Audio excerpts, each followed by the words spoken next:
Hi, everyone.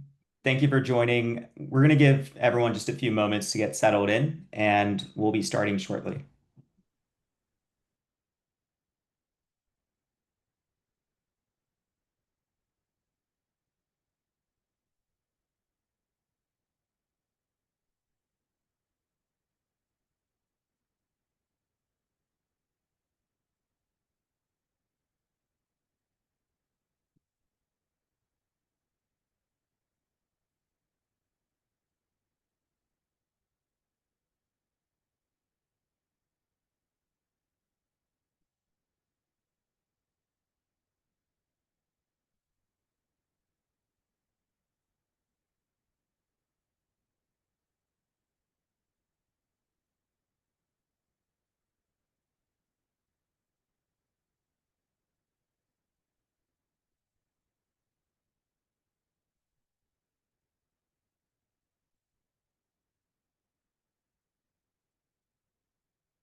All right. Hi, everyone, and welcome. My name's Tamir Samman, Senior Director at Doppel Labs.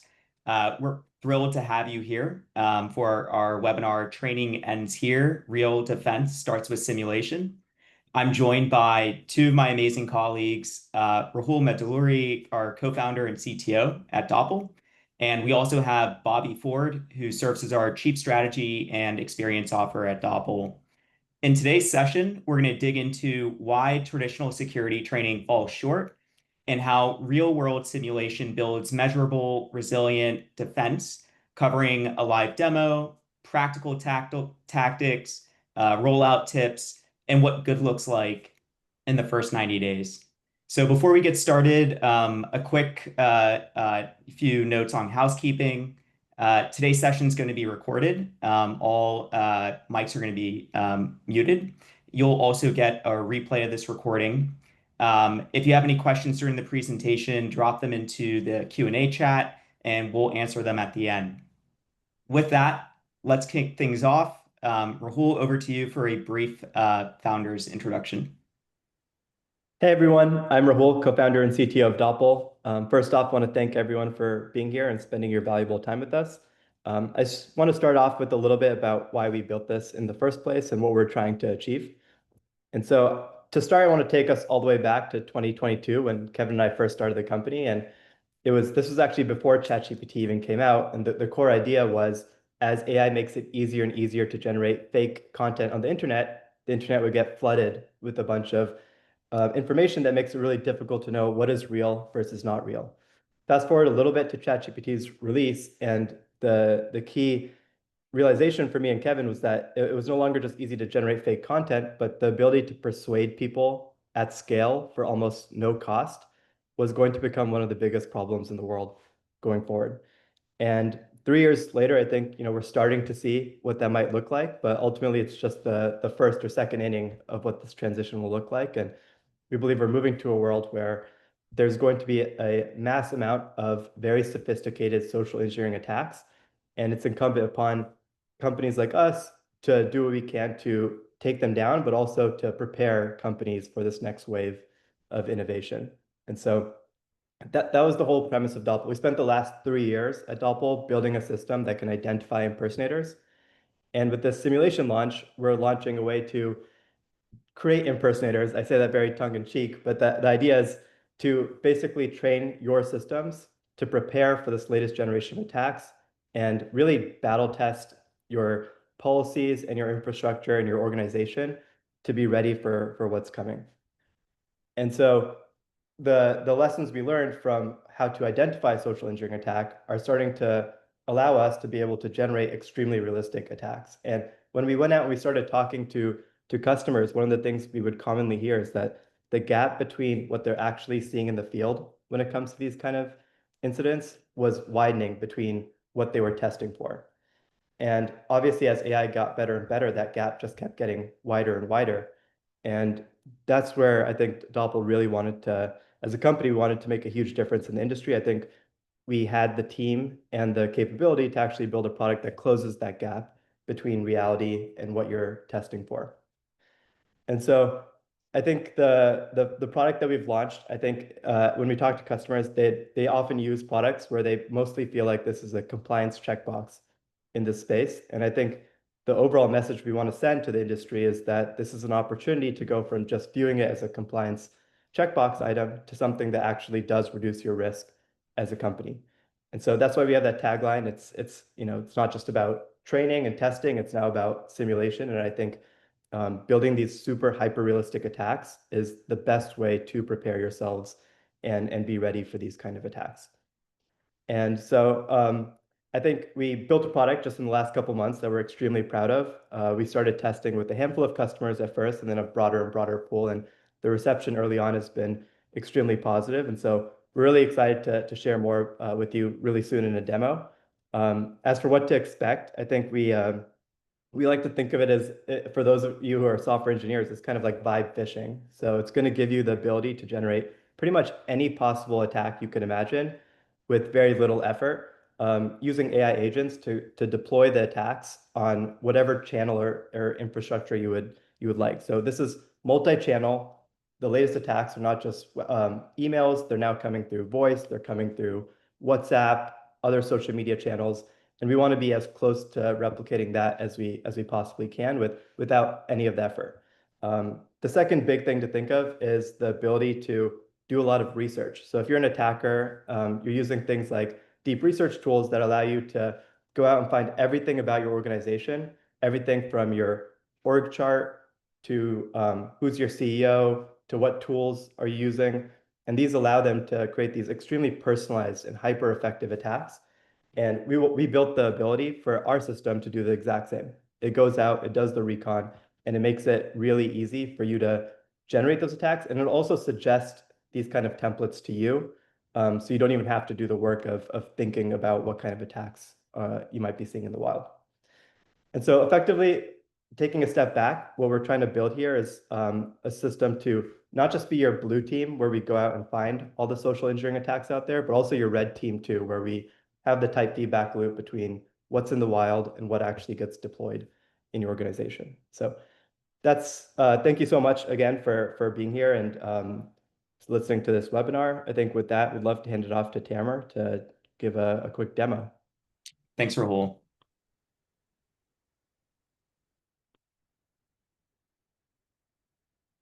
All right. So today we're going to walk you through how to leverage our multi-channel phishing simulation offering. So the first thing that you'll see is this homepage. These are previous campaigns that we've run in the past. To get started is really simple. Just simply click New Campaign. Next, you're going to simply title the campaign your scenario, such as Okta two-factor login scam. Next, you're going to select the channel that you can deploy this campaign across. As Rahul mentioned, this is a multi-channel simulation offering, so the goal is to meet our customers on where threats are actually originating, so well beyond email. So for today, we offer email, SMS, Telegram, and voice, and we'll have WhatsApp launching very soon. So we'll go ahead and start with SMS. We're also hosting the bait domain on your behalf, and we can also incorporate any domains that you may have as well. So if you have any defensively registered domains, we're more than happy to incorporate those as well, and those will be included in the dropdown here. Next, you can customize the campaign scheduling, so fixed time, random delivery. Our product will automatically integrate into your identity solution or people management tool, whether that's Microsoft, Google Workspace, Workday, Rippling, Okta, you name it.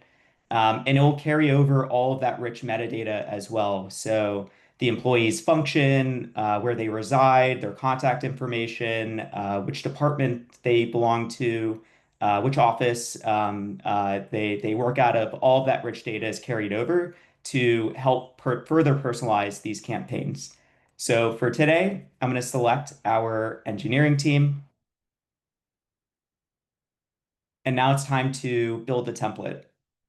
So as Rahul mentioned, just as threat actors leverage AI agents to conduct reconnaissance on your organization, we also are leveraging AI agents to further personalize these campaigns. And so we have a feature called Recon, in which agents go out into platforms like LinkedIn and search through Google and find information such as what your tech stack is, your org structure, past events, recent events, your vendor partners. All of this rich information that exists online, our agents are able to find it and incorporate it and help suggest campaigns on your behalf. And of course, we also have a robust global template library that you can select from as well. But what we're most excited about is, as Rahul mentioned, this idea of vibe phishing, cursor for phishing, where in a ChatGPT type interface, I can just simply describe the scenario in plain terms, such as Okta two-factor login scam, and select the level of difficulty and build the entire campaign end to end.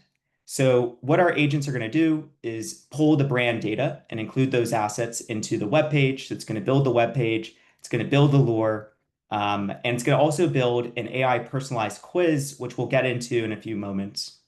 So in seconds, you can see that we have the actual lure created. Here's the web page. This is all fully customizable. And if your business is global, this is also multilingual.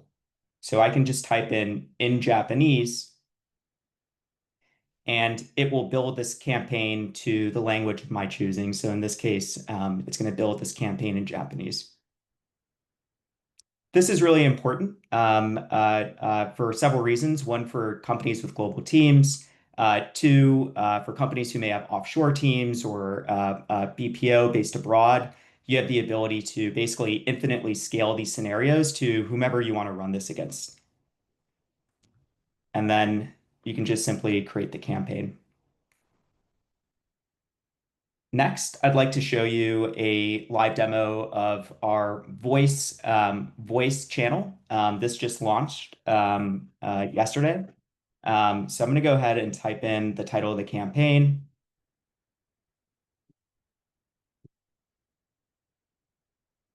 I'm going to go ahead and select voice. So we have a number of stock AI agents clones that we've created that you can select from. But what we're really excited about is the idea that we can create any clone of an employee at your organization. So my company, Doppel, created a voice clone of myself. I'm going to go ahead, though, and select female one. And we'll leave the scheduling here as is. And now it's time to select users. This time we'll pick on finance. Now it's time to select the template. And I'm going to go ahead and select the AWS template. Now it's time to preview the call. So I'm going to enter in basic information. So I'm going to put my name. I'll put my phone number here. And I'm going to enter in basic information about my role.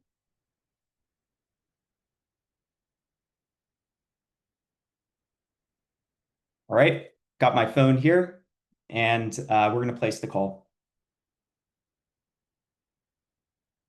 All right, I'm receiving the call. I'm going to put it on speaker.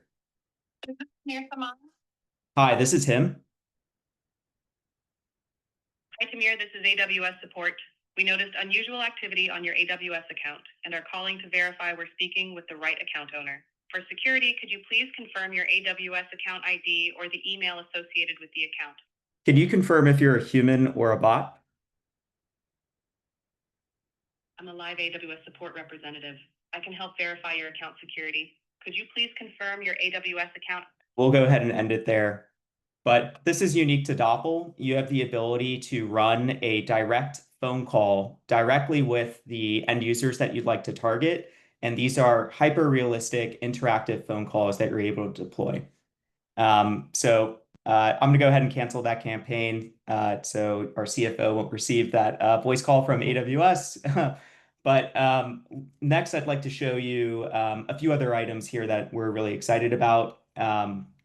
One, we have, of course, all the metrics that you need to report upwards. So click rates, data submissions into fields. But we're also really excited about taking this beyond just, the standard metrics. You can also compare various departments or regions of offices against each other or specific functions against each other. And the goal is to identify where risk lies within the organization and be able to make adjustments to security controls based upon that risk that we were able to surface.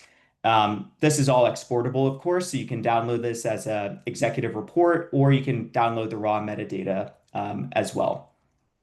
Going back into campaigns, there's a few features here that I'd like to highlight that are also unique to Doppel. So you have the ability to run live conversations, threaded conversations with your end users over SMS and other channels. So here, let's find an example here. We're going to click this. This is one of our core engineers here on the simulation side. So I'm going to go ahead and view this content. Here's an example in which we sent this SMS to Elton. Elton responded. He's engaged in this bribery scheme and he's asking for 6,000. I can actually go ahead and reply and have this threaded conversation directly with Elton here.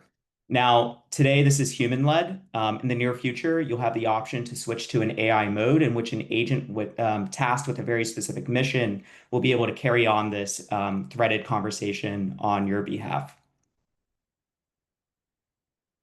Next, I'd like to actually just highlight our quizzes. So I mentioned this briefly, but Doppel offers both a host of AI personalized quizzes as well as a robust library of video content. And the goal here is to tailor these quizzes based upon past behavior of the individual that's been targeted. So if someone has a history of submitting information into the fields or downloading fake malware, this quiz is dynamic and will be tailored based upon their actual behavior, their risk score. It's also tailored to their function within the company, as well as the actual scenario of the actual simulation that was sent. And all this data is trackable, both here per individual user, as well as the macro data that I showed on the Insights tab. Lastly, you are all probably familiar with Doppel being a social engineering defense company. And what that means is we're able to detect threats across the internet and very quickly remediate them on behalf of our customers. And so because we're this social engineering defense company, Doppel is uniquely able to turn live threats that are targeting your company into active simulations. So you can take a threat that we've dismantled and turn it into a simulation with just a few clicks of a button, and it's going to capture the page itself.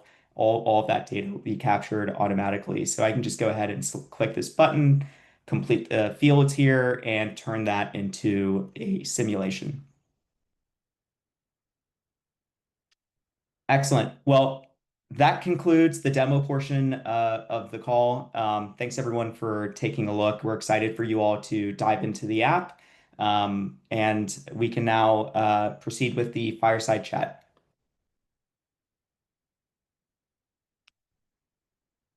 All right. So we've got Rahul and Bobby here.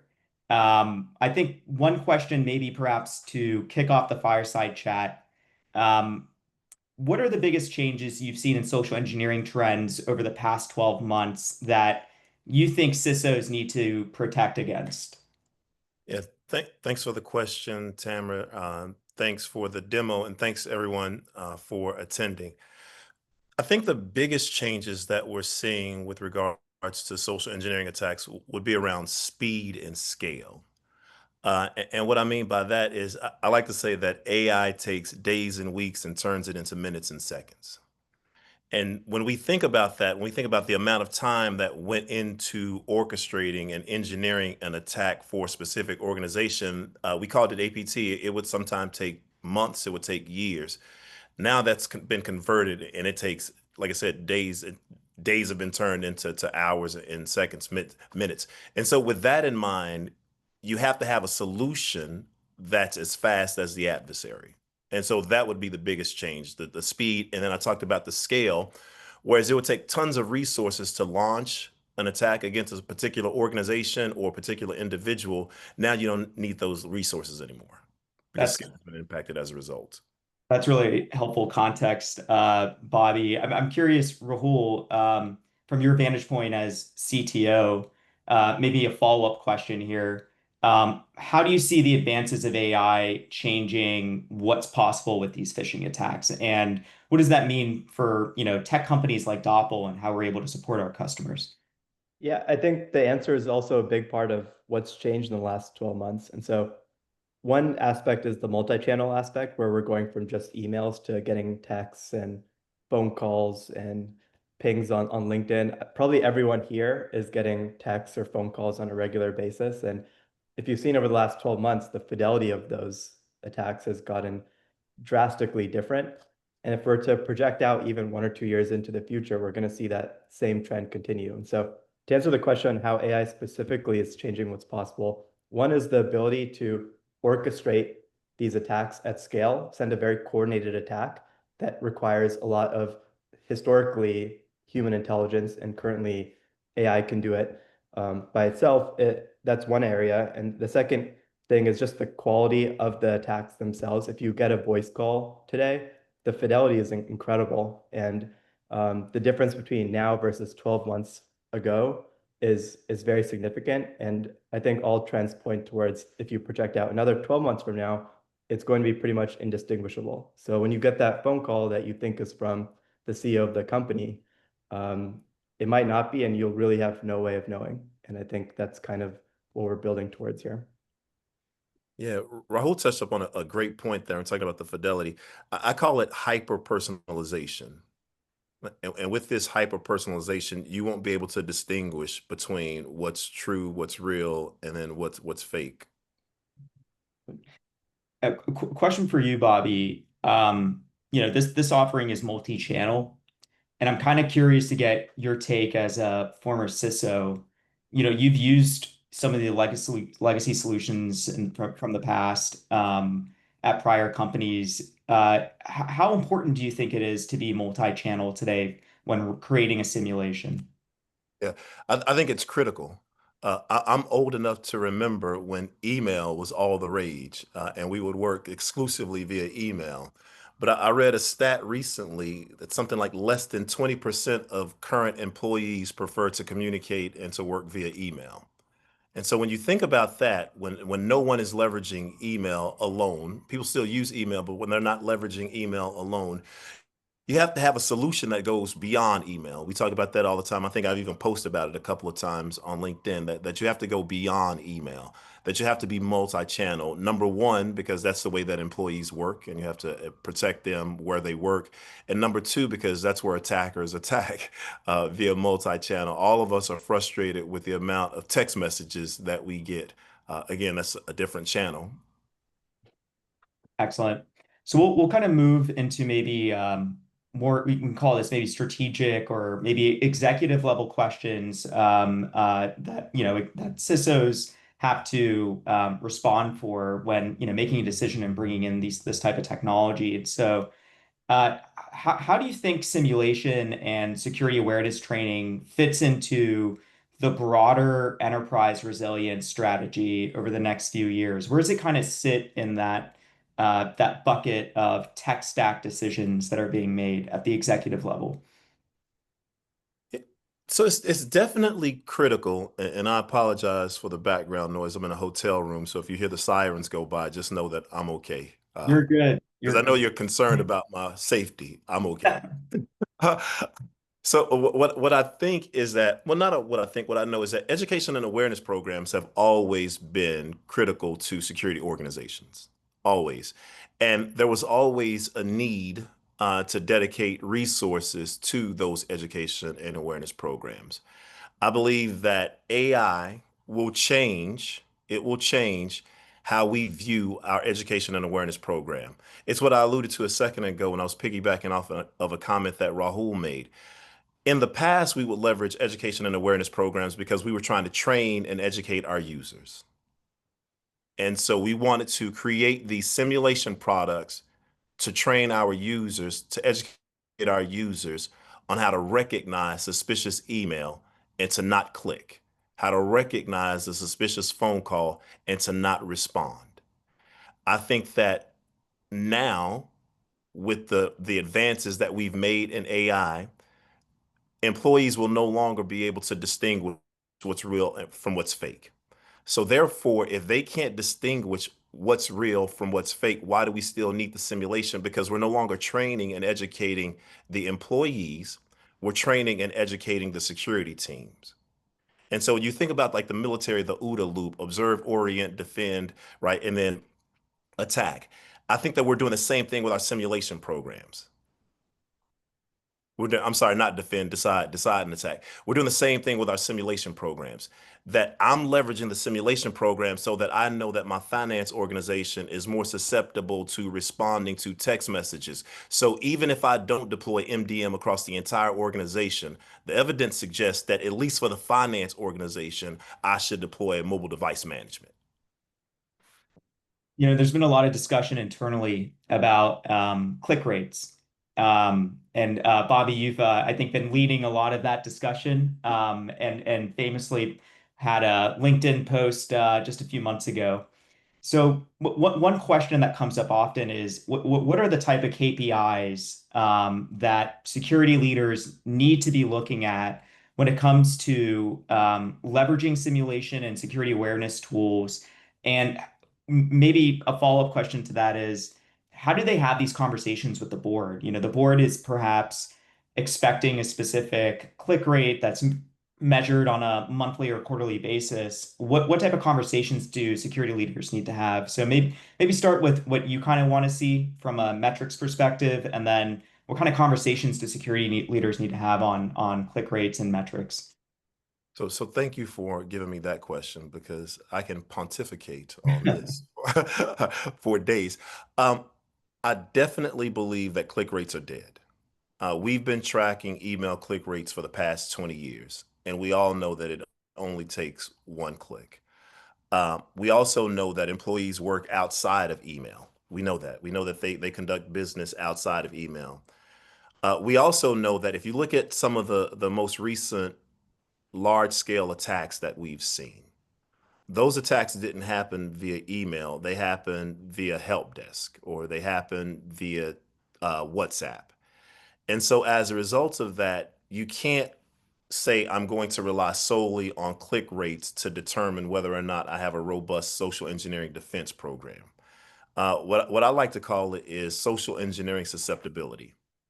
And therefore, every organization, I believe, should look at ways that their employees work, look at ways that their employees socially engage, and then come up with a metric that captures all of that and then reports that back to the board so that you say, hey, and it's a process. So you have to do it slowly, but you educate whatever board you report to or whatever audit committee you report to. And you say no longer, hey, we're converting from tracking click rates because that only tells you one piece of the equation. And we're now looking across all the ways our employees work, and we have a social engineering susceptibility score.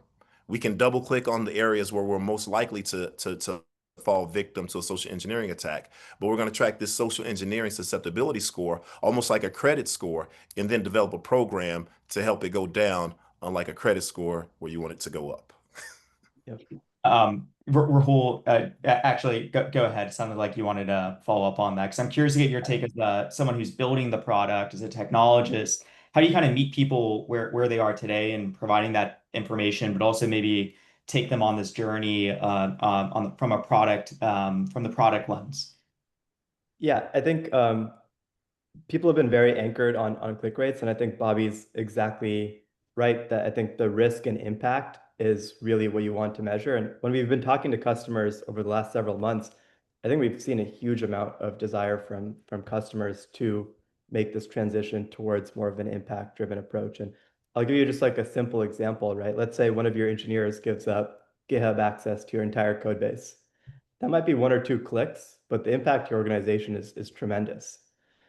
And so as a security leader, I think what we're hearing from the customers is, okay, I think it's okay to still have click rates if that's what the board is used to, and maybe there's a slow transition that needs to happen. But in order to truly feel confident that you're protecting your organization from actual risk, there needs to be another way. And I think the GitHub example is just one example, but pretty much every department has an example of this where there's just one incident that could have extremely high impact. And so that's what you're most worried about as a security leader, not just the random email someone gets where they click it, but don't actually divulge anything too important. Thanks, Rahul. Moving now, maybe perhaps to adoption and buy-in. Bobby, you've been in a position in which you've had to make technology purchases and have those internal conversations with your peers within the executive team on tools that you want. What do you see as maybe the biggest blocker for CISOs in adopting simulation technologies? Is it more of a budget thing? Is it perceived risk? Is it complexity? Is it, bringing along others on that journey? Where do you kind of see the blockers? And maybe there aren't any, but curious to Yeah. get. Yeah, I really thought about this. I don't see a ton of blockers as it relates to anything having to do with educating or learning or creating a better security program. Um, when you can show that the organization is growing, it's evolving, and as a result, the security program needs to evolve. Ultimately, what it comes down to, unfortunately, often, Tamir, is a resource conversation. And so if there had to be a big, if there had to be like, what's the largest blocker? It comes down to resources. Do we have the investment? Do we have the investment available? And I know that for this, that shouldn't even be a difficult conversation to have, because I think all of us recognize since 2022 the advances that we've made with generative AI. And as organizations are leveraging AI more, we know that the adversary is leveraging AI more. And as a result, I've always said, I think I said it earlier, like it takes AI to defend against AI. And so if your simulation isn't built on top of generative AI, if your education and awareness program isn't built leveraging uh, generative AI, then I think that you're even further behind. Any guidance, I guess, in building a business case internally for this product? Maybe you touched on some of this, but anything else to add in terms of building a business case for multi-channel simulation? Yeah, I think that it starts with that, what I just said, like it takes AI to defend against AI. Like that's full stop. That's where I start. And then I hang everything that I build off of that. Awesome. Yeah. And I show how the adversary is leveraging it. I show the impact that it's having thanks to scale, speed, hyper personalization. And I show that as a result, we have to do the same thing. We have to be able to educate and train at scale, at speed, and we have to be able to make it hyper personalized. That's what I really enjoyed the most about the demo. And I know I've seen it a couple times, Tamara, and every time I see it, like you show me something brand new, just how personal it can get. Like I've yet, I mean, like I get goosebumps thinking about it because I've yet to see a product that actually does that, and like we're doing that. So that's super exciting. How would you evaluate a vendor that you're looking at? I mean, is there, is the guidance perhaps, try it out, get this in the hands of users and let them try it out? Or, what are there other folks maybe that are non-obvious that you need to bring into the evaluation process in order to yield a successful outcome as a CISO? What does that look like in terms of evaluating various vendors and maybe pushing that forward so that you're able to bring it in for the company? I start with the team. Like I start with the team. I start with the individuals at the organization that I'll be working with. Um, Security, cyber, it's a team sport. And so I look at the team like that's where I start when I look at any supplier. So starting with the team, and then after I look at the team and I get an understanding of the team, and that's one of the things that I enjoy the most. Like listening to, and I've only been here for 3 months now, but listening to our customers when they talk about the relationships that they have with our, with the Doppel engineers, what they have with the Doppel SOC, like it's just phenomenal the way we respond. And so it starts with the team, and then after you understand, hey, this team will respond to my text messages, to my email, they'll respond to my Slack. Then it's like, all right, now I'll look at the product. Excellent. Great. So let's maybe I think this part's a lot of fun. Maybe taking a peek into the future. And so a question for both Bobby and Rahul. If you were advising a room of Fortune 500 CISOs, what role should simulation specifically play in defending against AI-driven attacks? I'll go first. I think that it should play the role of providing end-to-end comprehensive defense. And what I mean by that is if you're not leveraging a simulation tool that can prevent, detect, and also respond in a closed loop, then again, you're behind. If you can't take a solution that looks at real world examples, I think I used this illustration the last time that I talked to Rahul. It's almost like you have the playbook. It's like getting ready to play, like we're in football season. It's like getting ready. I'm Cowboys fan. It's like getting ready to play the Chicago Bears this Sunday, and I have their playbook. Like that provides you with a huge advantage. And so that's what I believe you should do when you're building out your social engineering defense platform or your social engineering defense strategy. Sorry. Yeah, just to add on to that, I think I would probably advise to you probably CISOs probably spend a lot of time, effort, and money on penetration tests, really mapping out how their infrastructure is vulnerable.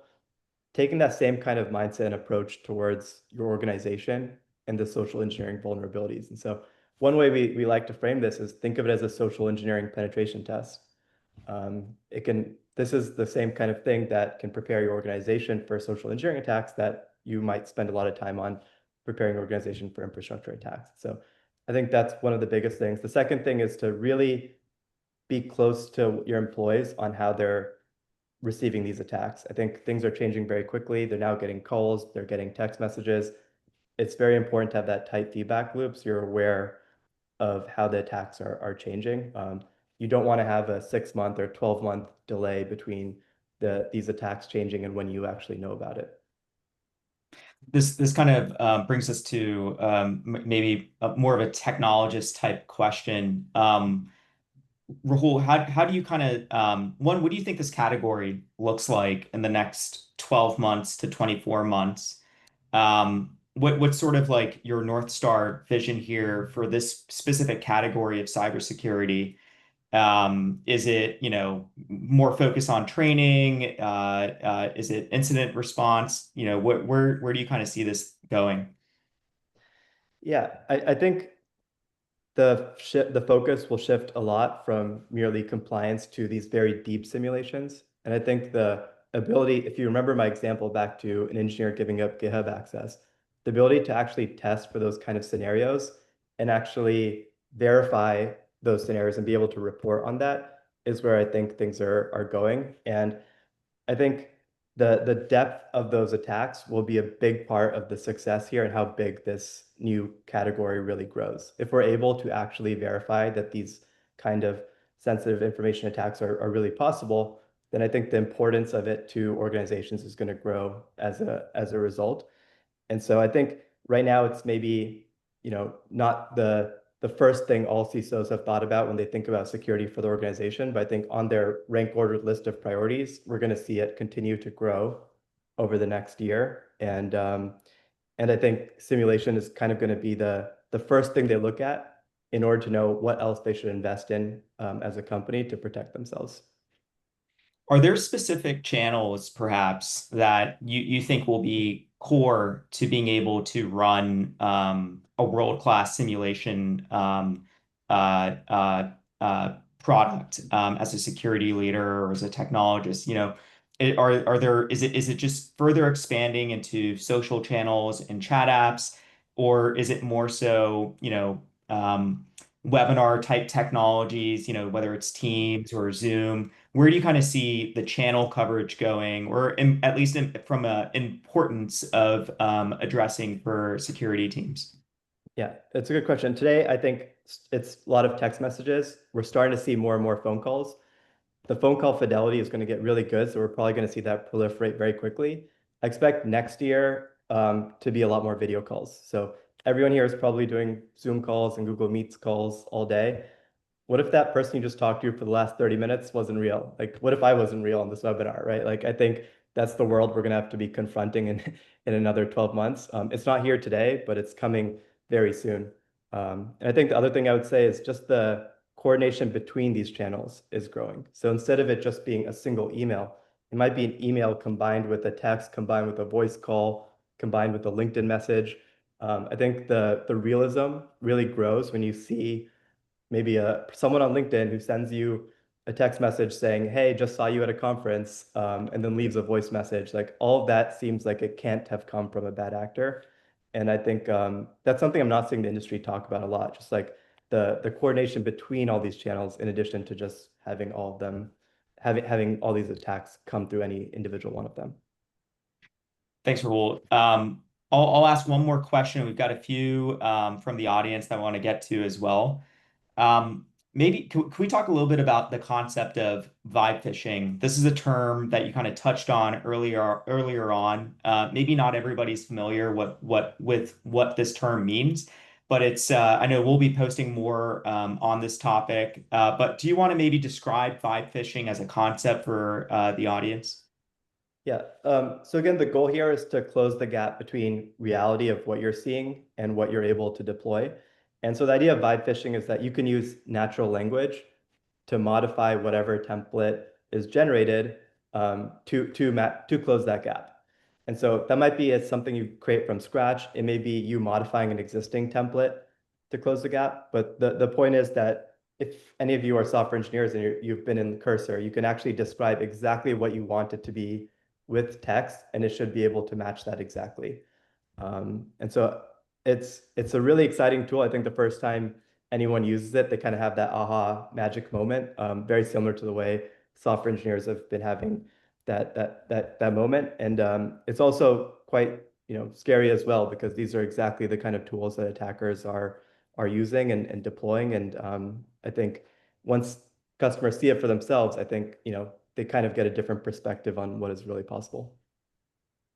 Yeah, that's what I was going to say. The adversary is already using it. Yep. Yeah, we know Scattered Spider is creating these. One, they're using agents to conduct recon on their target organizations. And then two, we know that they're creating voice clones and targeting help desks, support desks. And that's a real risk that enterprise organizations really need to defend against and create better awareness for. Um, Excellent. So I'm gonna turn to a few audience questions. Catherine, a question from Catherine. Can this be layered onto Google Meet?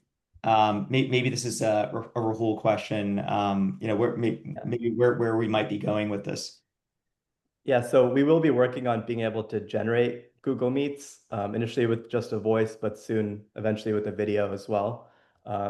There's kind of a second follow-up question to this, which is, can we detect whether or not something is an AI on your Google Meets calls? And all I'll say there is stay tuned. And there's a number of things we want to work on at Doppel, but I think it's not what we have publicly launched right now. Cool. Donna, thank you for submitting this question. Yeah, thanks, Catherine. Can you speak to the importance or strategies for using simulations to qualify human risk assumptions? This is from Donna. Bobby, maybe do you want to tackle that one? Yeah, when we think about human risk, or we think about what we call like the human layer, It goes back to how our employees work, where they engage, where they store their data, where they send their data, where they send messages. And so we put together programs to protect them. And the majority of those programs was structured around awareness. It was structured around awareness, educating them, providing them with threat intelligence so that they would be able to recognize something that was suspicious, so that they'd be able to differentiate what's malicious versus what's suspicious versus what's legitimate.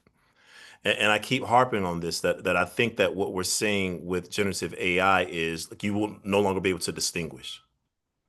And so if you're no longer able to distinguish, then you have to leverage, and this is where people think that you're trying to trick your users by leveraging mature simulation solutions. And again, you're not trying to trick your users. What you're trying to do is educate your security team, because you need to educate your security team so that they know where your users are most likely to fall for some of these advanced attacks. And so you can put controls around them to protect them. So that is like a fundamental shift, because previously we would always think of education and awareness programs, or sorry, we would always think about simulation programs to train the users. And what I'm saying is that we're not using it to train the users. We're using it to educate and to train the security team so that they can better protect the users. Well said.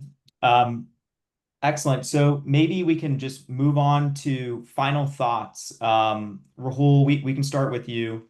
Any final thoughts that maybe perhaps you want to share with the audience and folks who may watch this later from the recording in terms of where we're going with the product? What do you think is most important for them to understand about what we built and what's coming along the way?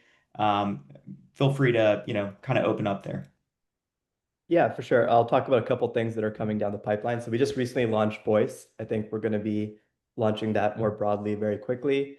I think going into the future, we're also going to be doing a lot more coordination between different types of attacks. So everything from an email that leads to a voice or a text message that leads to a voice.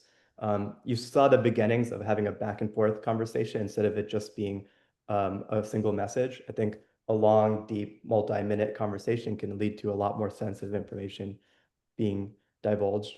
And then the last thing is something we didn't touch upon too much, which is that we still believe that training is required. It's not something that we think is no longer important.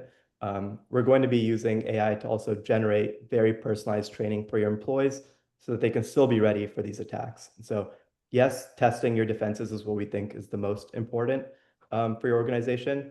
But two, there still needs to be a way for your employees to be ready as well. And we'll be doing a lot with AI to build the best product there as well. Thanks, Rahul. And I just got pinged by the team. It sounds like there are a few more questions that we need to answer from the audience. So, Bobby, we'll get to your final thoughts on this in a second.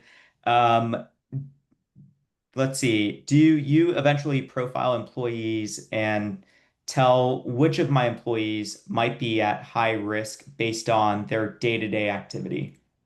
Rahul, Yeah. this is more like a product question, I suppose. Yep. So this is purely opt-in. We don't actually do this by default at all. We have the ability to do it. It's one of the first things we actually built, but we actually don't want to actually launch this to customers unless it is specifically something they want for their employees. What we mostly focus on is organization level recon. And this way we don't have to, risk potentially pulling in private data from your employees that you don't necessarily want to share. So I think whatever level of fidelity there is on a very personal employee basis will be up to you as a buyer and a customer to choose what you want to do. And I think it really depends on the organization. Maybe you treat engineering different than finance. Maybe you treat your C-suite different than the rest of your employees. We kind of want to give you all the knobs to be able to choose. But in terms of the ability to do it, yeah, we've built out the ability to personalize it to an individual user, and it's surprisingly effective. Um, Another product-related question. Do you also do caller ID spoofing to show that the call is coming from a legitimate business?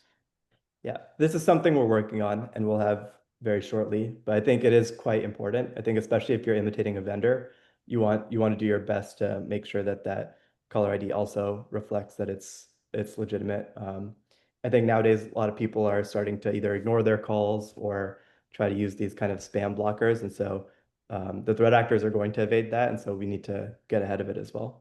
It's a great point, though. Are we primarily focused on B2B, or are we also addressing B2B2C, like helping bank customers to make sure that they don't share their credentials? Yeah, so it's B2B right now. That's our primary focus. Um, I will say it's not, we've definitely thought about the B2B2C kind of angle. It's just not going to be our focus immediately.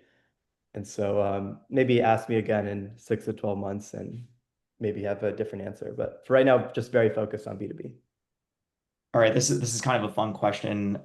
Do threat actors or cybersecurity have an edge on new technologies? Maybe this kind of gets into who adopts bleeding edge technology first.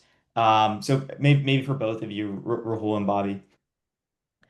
I'm really biased about our engineering team and like to think that we're always at the very bleeding edge. But bad actors also have a financial motivation to be at the bleeding edge as well. Yeah. And so I think sometimes we're ahead, sometimes they're ahead, and it ends up being a little bit of a cat and mouse. But I think we definitely try to stay as close to the bleeding edge as we possibly can. I'm Yeah. sure Bobby might have some thoughts on this. Yeah, I definitely have like a different opinion. I think that when we think about all things like automation, even just like the thought about bots and bot networks, like the first time I was hearing of it, it was always coming from the adversary. I think that the adversary, the reason why they adopt technology a lot faster is a couple reasons. Number one, they don't have the internal red tape that we have. They don't. When it comes to leveraging technology, I remember having conversations with a lot of our customers about whether or not they could adopt AI into their solutions or adopt generative AI solutions into their organizations, and having to go through different committees and different councils just to adopt the solution. So that's the first thing I think. So that gives the adversary the advantage. They don't have the red tape that we have. Number two, I think they're hungrier. I really do. I think that when you think about the hands behind the keyboards, this is legit how they make their living. They're not getting paid a salary. They don't have benefits. They're like they legit make their living off of getting you to transfer them 70,000 euro of your own money. And I just think that when individuals are hungry and they don't have hurdles to jump through or hurdles to jump over, hoops to jump through, that they can move a lot faster. And that's why, as a result, like that's why we're as passionate as we are. That's why we work as hard as we do. Excellent. With that, Bobby, maybe some final words from your vantage points as an ex CISO that you want to relay over to the audience. Yeah, Rahul touched on it earlier, and one of the biggest takeaways is that our solution isn't just to provide you with the list of things that you need to go and fix, but it's actually to take what we're seeing and take what you're seeing in your environment and create a simulation product. So it's like you're stealing your opponent's playbook. Excellent. Well, Rahul, Bobby, thank you so much. Thank you to the Doppel team as well. And of course, thanks for everyone for tuning in to our presentation. If you'd like to learn more about simulation, we encourage you to book a demo with our team. That information should be shared, I believe, in the chat. And of course, we'll be following up as well. But it was great to have you all here, and we're excited for you to dive deeper into our multi-channel simulation offering. Have a great rest of the day, everyone. Take care. All right. Thanks, everyone. Thanks all.